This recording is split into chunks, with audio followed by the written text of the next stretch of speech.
This is PNC Roundtable. Hello, this is Ric DeVore, Regional President for PNC Bank, and thank you for listening to PNC Roundtable. It's on this show that we tackle some of the region's tough issues with people who make a difference. Now here's the PNC Roundtable. Welcome in to the PNC Roundtable. I'm Paul W. Smith of WJR, usually with you Monday through Friday, 5:30 till 9. And our co-host is the Regional President of PNC, Ric DeVore. Nice to see you, Ric. You've brought in a family of people here today, a team, so to speak. 80% of a basketball team, really. Yeah. When you think about it, there's four of us. But I just you can put me on the team, too. Then there's five. There we can play. You got a lot going on here, and with your position on the board, if you will, at Oakland University, I know it's very important to you. Well, it is, and I'm really trying to support Oakland, and the PNC Roundtable supports really all our partners, as you know. And I just thought there's a seasonality sometimes to this role as well, and we're coming up to basketball season. So I thought it would make some sense to have the coaches and the new AD as my guests before we kick off the season here come November 1st. All right. Well, let's do that. Let's meet them. First up is the new guy, as you put it, the athletic director, Jeff Konya. And welcome here from, I think this past summer you came in from Cal State Bakersfield. Yep, sure did. And made the cross-country trek. Nice to have you here. It's colder in the studio right now than it was ever in your old home. That is true. True statement. Well, what have you noticed so far about Oakland athletics and the Horizon League? Other than the weather? Yeah, other than that. Well, first of all, you haven't even wait until you see the winter. Well, you're going to love it. They were telling me about some polar thing, so I'm hoping that it passes this year. Oh, that polar vortex! Don't take that too seriously. But what are you thinking there at school? Well, I think you mentioned the Horizon League. I think you're talking about one of the best mid-major conferences, and Oakland's affiliation joined the league last year, and this will be our second full season of competition. Tremendous vision in the leadership with the Horizon League, try to do things innovatively with their brand and exposure, and I think it mirrors what we're trying to do at Oakland Athletics. One thing that struck me from the interview process through my first few weeks on the job has been there's this sense of everybody affiliated with the athletic department and the broader campus is that this is an exceptional place and we want to be great. And so when I make statements about the vision being we want to be top 10 in our classification, which is about 115 of the 340 Division I schools, nobody blinks an eye, and they want to get there. And there's this sense of optimism amongst the staff and around this change in leadership. And I just feel blessed to be back in my home state and able to be in this leadership position and hopefully move things along, bring all the pieces together, and really that's been the first impressions from the league and of the campus. Where'd you grow up? Well, I was born in Beaumont Hospital in Royal Oak and spent a little part of my youth in West Bloomfield until I was about yay high. Mm-hmm. And then we moved to Western New York. Excuse me. Mm-hmm. And that makes me choke up too whenever I talk about Western New York. Yeah, well, we were about an hour from Buffalo, and that's not a great place to be from Monday morning after that game yesterday. Oh, jeez. Well, nice to have you here, and I'm glad things are going well as you start out. We go from the newest guy on the block at Oakland University to the other end of the spectrum, coming into his 31st season at OU. We've got Coach Greg Kampe, the head men's basketball coach at Oakland University. And Coach Kampe, nice to have you here. And I think it was you, Ric, that said as we were coming, everybody knows Coach Kampe. They do. Well, I didn't know Jeff, but I was around when he was yay high or whatever he said there. So you might have recruited him. You known how tall he was going to get. No, he's been successful. Yeah. So. I think that intelligence-wise I would have wanted to recruit him, but athletically, having watched him for a few months here, probably not. You have a little rivalry going. You have teams together there. Put the coaches together with the athletic director. Not a bad idea. But you have had great longevity in a business where it's harder and harder to get that. What do you think's the secret to your success, Coach, besides winning? Well, first of all, I love Oakland University, and it's my whole professional career, for the most part, has been spent at Oakland. my family grew up in the Rochester area, and we just loved living here. And I've gone since when I got here. I think we had about 8,000 or 9,000 students at Oakland. We're up over 20,000 now, and my growth as a professional has kind of mirrored the growth of the university. And the move to Division I in the year 2000 was a huge move for Oakland, but also for me, from a professional standpoint, it meant some of the goals that I wanted to accomplish. And I've said this many times, and I'll say it again, that, there's a song by Sheryl Crow that says, it's not getting what you want, it's wanting what you've got. And I've been always wanting what I had, so it's never been in my DNA to just jump up and move. And I've been fortunate that my key works in the morning when I go there. And, That's always a good sign. One of these days it might not work, so I check it every morning. Well, I think that'll be your decision one of these days. Does Sheryl Crow know you're quoting her songs like this? I doubt that. Okay, we'll let her know. And she'll probably want some money for it. She hasn't friended you on Facebook or anything? No, not yet. I'm sure there's some kind of a licensing fee that there's going to be picked up, and the athletic director said, "Oh my goodness, we have to worry about that now." Not something to worry about for a while. Jeff Tungate is the head women's basketball coach, and you're about your 9th year with the Golden Grizzlies.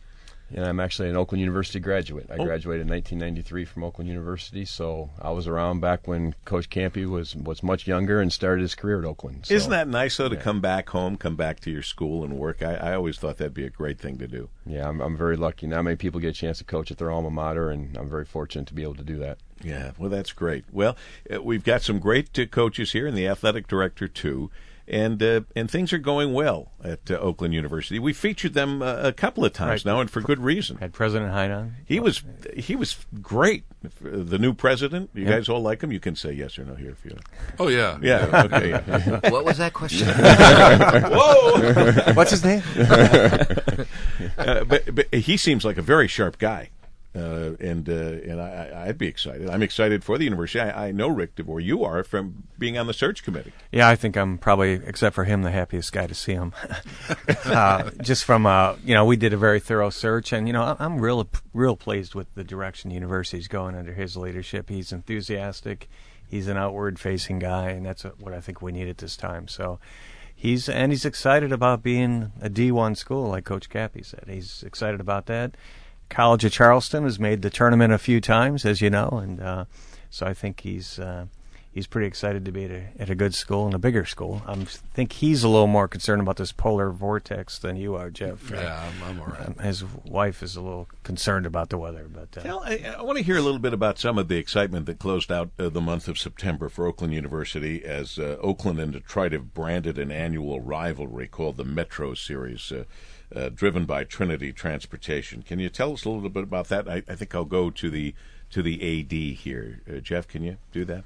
Sure. Robert Bowles is the athletic director down at UDM, and before I even started, reached out to him. He's a colleague, obviously, in the Horizon League, and he's kind of new to his job and his role, and we wanted just to make that connection, and that led to a broader conversation. And so even before I started at Oakland on August 11th, in late July, we actually had our two staffs get together and talk about what a strategic partnership could look like, which led to discussion of and branding a rivalry. And you have so many synergies that make this rivalry appealing to Metro Detroit. I think the public versus private school nature, the proximity of the two schools, the athletic excellence at both schools, putting just incredible graduates and certainly student athletes that are going to be leaders in society into the marketplace. And the fact that for a lot of years, I think Coach Kampe can talk to, there's a little bit of a hidden rivalry or a hidden agenda in terms of the two schools being maybe playing in some of the sports. But, now under the one banner of the Horizon League, I just think there's tremendous growth opportunity. And, we can capture the mid-market or mid-major market in Metro Detroit. I mean, after the BCS Power 5 schools, we stand for all the right things in intercollegiate athletics at the mid-major level. This is where relationships matter. This is a family atmosphere, and this is going to be a competitive series, but at the same time, it's in the proper perspective. And I think the rest of society and Metro Detroit's really going to gravitate to the series and obviously increase our exposure because of our commitment to it. you like that idea, Coach Kampe, and the whole idea of a Metro Rivalry Cup? Oh, I think it's great, and you know, we kicked it off at Somerset Mall, and we had the cup there, and there were a lot of people that showed up for the event, and there were also a lot of people from Detroit and from Oakland, from the different staffs that were there to hear the speeches and that. And the best part of that for Detroit was they got to get pictures with that cup. You know, they got to come over and stand by the cup and get pictures with it, and because we're probably going to have it for the next 20 or 30 years, they got it. They actually got to touch it, and so I was happy for them. Try to remember this, guys. You won't see it again. I think you just got your clip for the radio there, Bob. Yeah, there's going to be a little, and I think this will be played in the locker room a few times. Yeah, well, that's exciting, and to have something new and exciting like that to kind of regenerate the excitement. And, you know, you mentioned these other schools. I got to tell you, the Big Ten may be a bigger conference, but in football, at least, they're not the highest regarded conference right now. They've had their hands full, and it's been tough. It leaves open the opportunity for all different size leagues. What we need, though, is a football team at Oakland University. What are the thoughts on that? Well, I mean, I think everything's on the table with new leadership, but, you know, football, and there's some schools in Division I in this state that, you know, it's not a black line item in the budget. It's a significant red line item in the budget. So, you know, I think as long as it was made sense and it was in its proper perspective, you know, there would be a conversation about it. But at the same time, you know, there are a lot of schools that are looking at maybe possibly dropping the sport of football. I mean, University of Hawaii has made public statements about not being able to compete, and that's a major state university. So, you know, I won't say that I'm against the idea, but, you know, at this time, I think we have bigger fish to fry. And, you know, even though I think we probably could field a pretty competitive team, and maybe this is the year we could schedule the maize and blue. Yeah. Coach, you have some thoughts on that, I know. Well, years ago, we looked into it. We did a study at the university. I would say it was, you know, our first couple years into Division I. And the study came back. I think the startup cost, I could be a few million off, was around $35 million to start football. And at that, the reason we were looking at it is because the Silver Dome was for sale, and it was going very cheap. And we looked at, you know, we could purchase the Silver Dome, move many of our athletic department personnel into the Silver Dome, play our football, play our soccer there, and we did a very, very in-depth study into it, and it just came back that it was not the Didn't time make sense. for it. No, it didn't did make not. sense.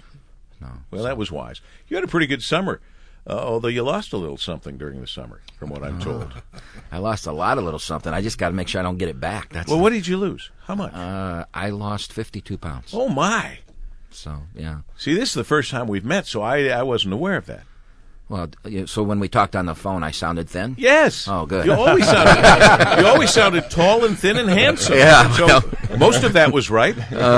First thing you said when we walked in is, "This is going to be taped?" Oh, I didn't know there was a television camera here. Yeah, well, you look great, and congratulations to you on that. 52 pounds at a weight loss camp in Arizona. Yes, it was actually in Utah. Utah. The Biggest Loser. Scott Mitchell's on it right now. Now, I didn't go for the TV show. I just went for the actual 4-week, you know, I use the word fat farm, but they don't like that word. Well, so. you know.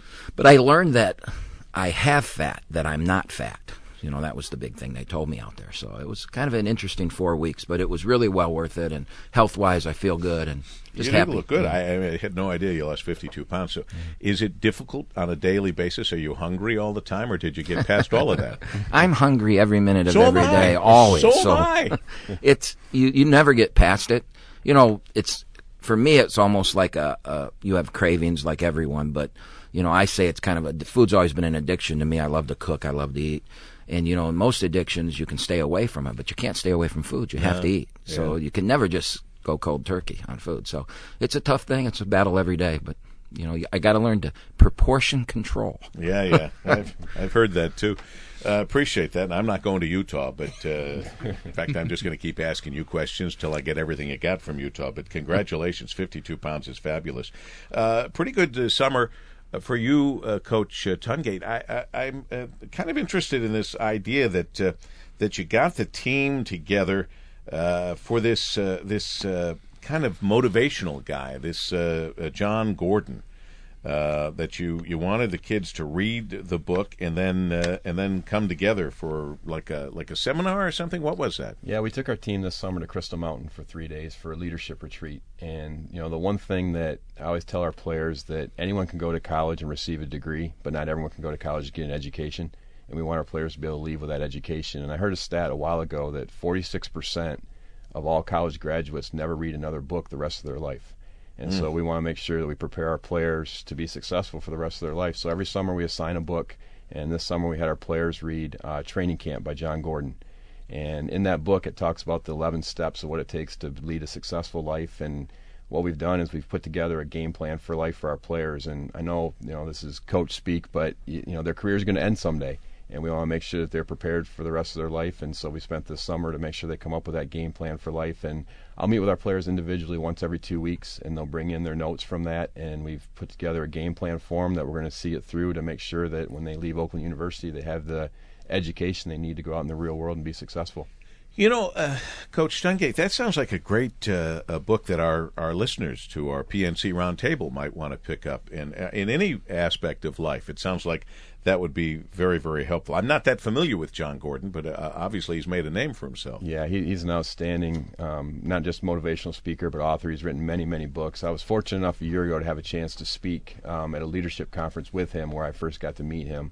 And a year ago, we had him read one of his other books called The Energy Bus. And then this summer, we had the team read The Training Camp. So they're great books. He goes around and speaks to a lot of the NFL teams, a lot of NBA teams, and those are books that they read as well. And it's been a real help to our program. They're easy reads, and it's something that our players have really enjoyed and I think have gotten a lot out of.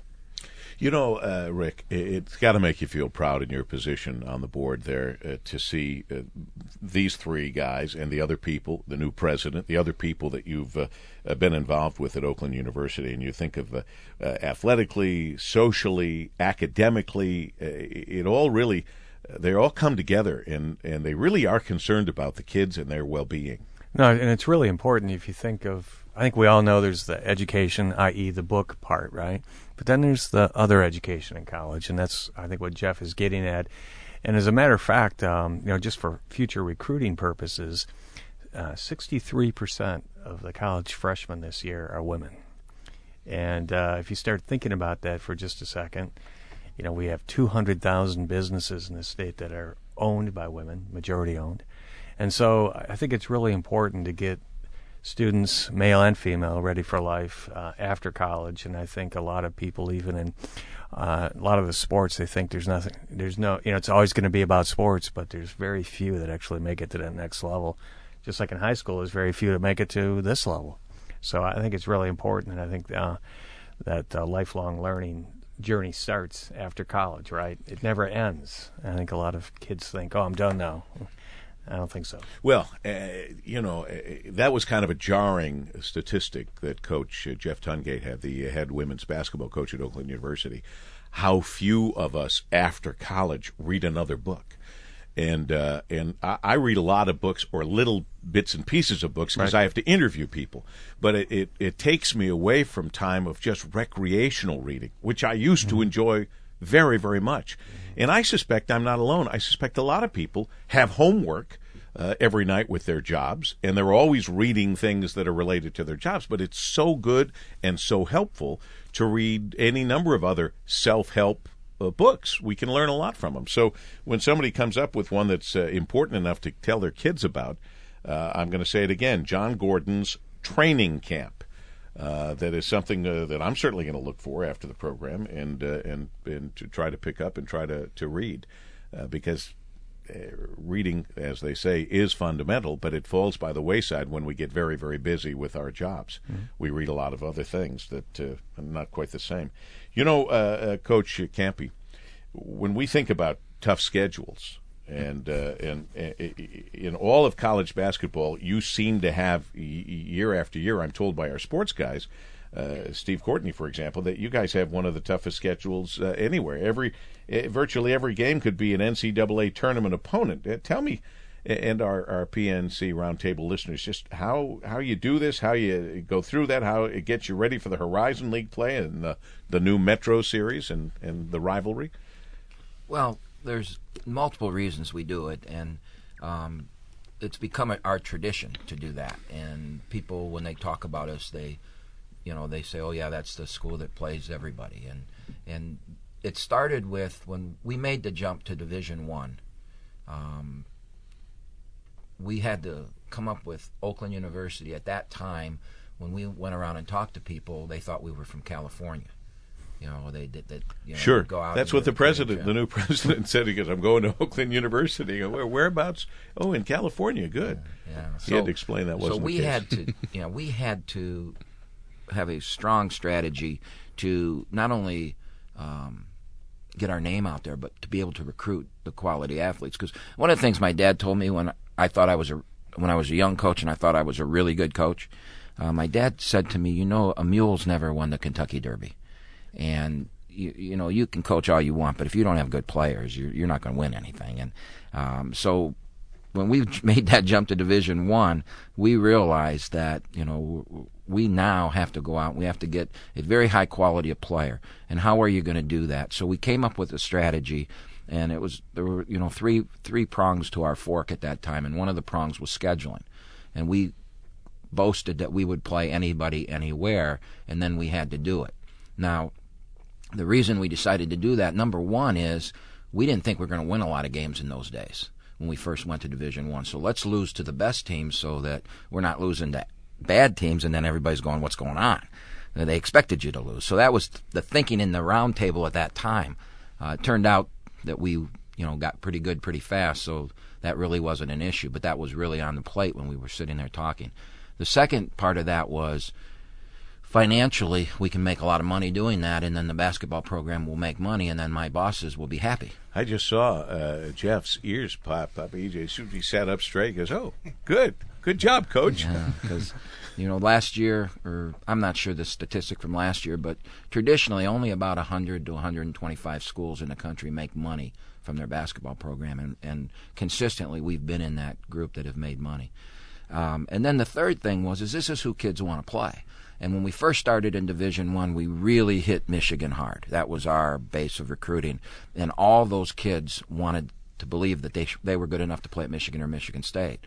So if we were going to play Michigan and Michigan State, then they would have their chance to go play those teams and prove that maybe they are good players. And so it really helped us in recruiting. And so we've just kept that philosophy. We're, like I said, we're known for that. And I'm a kind of a traditionalist, a guy that likes to think about the history of the game. And one of the things I've tried to do is take our program and our team to all the great facilities in the country. We've played in Fog Island Fieldhouse. We've played in the Dean Dome. We've gone to all these great facilities, Arizona, Gonzaga's new place. We, as part of what Coach Tungate was talking about, the learning and the it's not just the education that you're going to get in the classrooms, but lifelong skills. And from a kid now, when he's 30 years old and he's talking about his history of playing at basketball at Oakland, he can talk about all the places he's been. He'll be with his children, and they'll be watching a game at Arizona, and he can say, "Hey, I played there." How great is that? So that's part of it too. How nice of it for you to understand that, to realize that young coach that thought he was pretty good. I think he developed into a pretty good coach at all ages now, and you should be proud of that. And I know the players are proud to have played for you and to continue to be playing for you. And Coach Tungate, not to be outdone here, you had a pretty good recruiting class as well. Yeah, I'm really excited about our recruiting class. We had a really good group of freshmen coming in and junior college transfer, and I think they got a chance to be a special group. Now, how fast they figure things out, that's going to be a key, because this year we're going to be relying on at least 2 or 3 of those freshmen and new players to play significant minutes for us. So, our success is going to be determined on how fast they pick things up, and normally it takes freshmen a while to learn, and we don't have that time frame for them to figure it out. They need to figure it out right now. So we've kind of cranked up the pressure on them a little bit and trying to get them ready for that first game. And early season challenges that you already know about, a formidable schedule, a big game leading into the holiday break when you host Indiana December 20th. Yeah, that'll be a great game for our fans and get a chance to come out and play. And, I've got so much respect for Coach Kampe. I worked for him for 7-8 years. But last year we played 7 schools from Power 5 conferences, and we're going to go ahead and let him go ahead and be the person to get Oakland's name out there and let him kind of raise that money, because we're going to enjoy the Indiana games, but I don't know if we're going to do 7 or 8 of them again like we did last year. So maybe not. And our athletic director, Konya, you want to get people out there wearing the bear, and in fact, you're doing a whole new kind of a new branding campaign. Can you tell us a little bit about that? Yeah, one of the first, I think the first day on the job, we had a huge brainstorming session with the community and our staff and across the broader campus. And the thing that resonated as a strength, a weakness, and an opportunity was in marketing and branding. And so I knew that we could, with the strong marks of Oakland's history, with the Bearhead, for the last year, there's been an initiative with the Bearhead and the Good Word Association with the Golden Grizzlies and Oakland University. If we could combine all that in a multi-layered platform for branding and signage and print and advertising and radio and TV, would also match our words and our associations and the social networking and our marketing and game presentation, and kind of tie everything up with a nice bow. I think we had something special, and it's proved to be that, because we've had increased attendance so far as part of our homecoming and our men's soccer and women's soccer and volleyball attended games. So far so good. And of course, our hope is that this branding and awareness is going to translate to increased attendance for the 2 programs sitting to my right here in men's and women's basketball, because those are the programs that are going to receive a lot of the multimedia attention from the Horizon League. And our piece here and our awareness and getting that school pride of wearing the bear, I think, is extremely important to what we're trying to do as a broader university, and really instill that student life and see the bear, be the bear, wear the bear. We want to live that and breathe that each and every day. Coach? Well, I just want to say that, over all the years I've been here, and we've already talked about how long 31 that's plus. been, one of the things that we did a terrible job of is getting our brand out, because we always seem to want to sit back and say, Michigan State, the Spartan Head, and the Block M, and we can't compete with them. And kids would come to my basketball camp, and they would show up in camp wearing Michigan shirt or Michigan State shirt. Whenever they did that, I'd make them go to the end of the line, and they'd have to be the last one to go eat. So by the second day, they figured it out. They figured it out, and nobody wore maize and blue or green. And so what I'm excited about, what Jeff has done here with the bear, is we finally settled in on this is going to be our logo, and we're not going to hoard it. We're not going to, we went through this years where we thought we're not going to have it at the retail stores, and we're, you got to come on campus to get the shirt. And now we've opened it up, and what Jeff has decided to do, and it's amazing. I walked through the mall the other day, and I saw the bear probably 20 times. How about that? And it's kind of exciting for me after all these years to see people reaching out and getting it. Now, his idea is go give everybody a free one. Go everywhere you can. And I'm give looking them free around. ones. I'm looking around for my bear wear here. Well, you're probably going to get one in the mail now, but you got to wear it. I'll wear it. All right. Well, it's 60 degrees in here, so it probably needs it. Do we have sweatshirts? Yeah, we're going to go sweatshirts. I'll take a varsity jacket. You might need a parka with the bear head. But I do think that, one of the things he's done in such a short time is got everybody excited that, hey, we're not going to take a back seat to anybody. We're going to step out. We're going to sell our stuff, and we're going to get as many people as we can in the black and gold, because, black and gold is a very attractive look. Very attractive. It's slimming. So maybe he didn't really lose 50 We learned that in Utah. I did learn that in Utah. Wear black and gold. Well, and it brings us back to you, Ric DeVore, and that's got to make you excited, too, because what these guys are talking about is what you've been talking about, the new president's talking about, and that is not only the incentive to attend the games, the incentive to join the teams, but the incentive overall now to go to Oakland University and grow the university, which helps everybody here.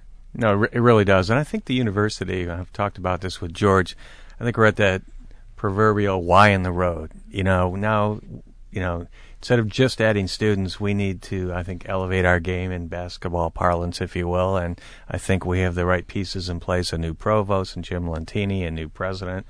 We have a new athletic director. I mean, there's a lot of newness. Greg right now is probably thinking, well, I'm really getting to be old here. But just so you don't want a new basketball. No, we don't want one of those. No. We don't want either one. But with that said, I do think that this is just more evidence. And I think the university is at this great point. And I think the new Elliott Tower gives us kind of a sense of place. And far be it from me, I just had lunch with Hugh Elliott last week, and he wanted me to ask the new AD the question. Hi, Hugh. How are you doing? So here it goes, and that is about hockey. We haven't talked about hockey at all, Okay. and he's pretty bent on this idea. So, and you think about it, we are in a hockey hotbed, in Metro Detroit, have been forever. And so he wanted me to ask you that question. You knew that was coming, probably. As soon as he heard I had lunch with you. Did he want you to ask that question on the air, or did he just want you to ask the question? Well, he's perspiring now, so I figured it's had an effect. Okay.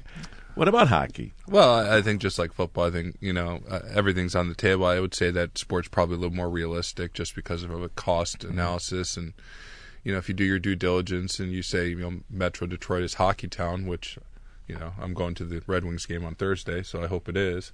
There is no Division I hockey program unless you count Ann Arbor within Metro Detroit. So, there may be palatable for the community to support that, but it's going to take, revenue and resources to be able to do that within gender equity. And so there's a lot of different issues that go into starting a sport. You can't just go into it blind and say, okay, we're going to add hockey because that's the right thing to do. So, but that Title said, IX issue. Yeah. But that said, I mean, there is a broader campus need for a multi-purpose facility. We've kind of outgrown the arena in terms of being the major hub for the university. So, is there something that we can do in collaboration with the broader university, or broader collaboration with the community and do private partnership with that kind of a facility? So I think, again, everything's on the table, and I'm just excited to have those conversations and see where they lead. I'm sitting here watching Coach Kampe and Coach Tungate, and I'm seeing,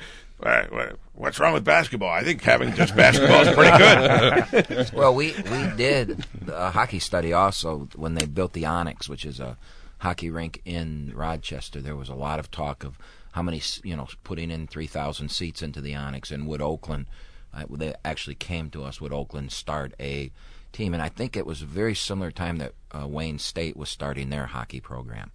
And so it was really looked at the time. But again, our leadership at that time put their hands up in the air and said, we don't think this is the right time to do it.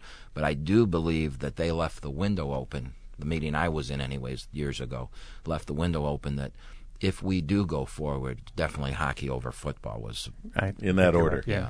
And obviously the interim president before George came from Lake Superior State, so I think Betty Youngblood had an interest in it, and it would be, but I think also there has to be some private money has to come to the fore and, pony up for helping out an arena. We all in the room know who has private money on our PNC Roundtable. I'm just saying, guys. We need another arena. Yeah. Final thoughts, Rick? Well, I like I said earlier, I'm just excited.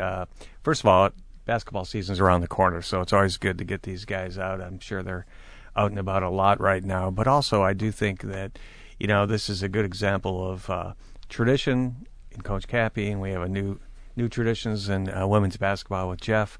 I think we're turning the corner, and we're just excited about this time of year. Even though the weather's changing, Paul, it is basketball season. I love basketball. I think we're pretty much in for a pretty good season there at Oakland University, and I'm just meeting these guys for the first time. But I can tell from our short conversation that you're working with kids beyond the sport itself, which is extremely important and sometimes forgotten in university settings. And so I salute you guys for that, the three of you, for doing that, and thank you for being with us. Jeff Konya, the athletic director at Oakland University, Greg Kampe, longtime head men's basketball coach at Oakland University, and of course Jeff Tungate, who's now entering his 9th season. He seems like a newcomer, but his 9th season with the Golden Grizzlies, the head of the women's basketball team there. It's all good, and it's all a part of what we like to feature on our PNC Roundtable. And on behalf of our guests and, of course, Regional President Ric DeVore, thank you for being with us, and we'll look forward to being with you at the next PNC Roundtable. I'll be talking to you in the mornings, 5:30 till 9 on News Talk 760 WJR. Regards, Paul W. Smith.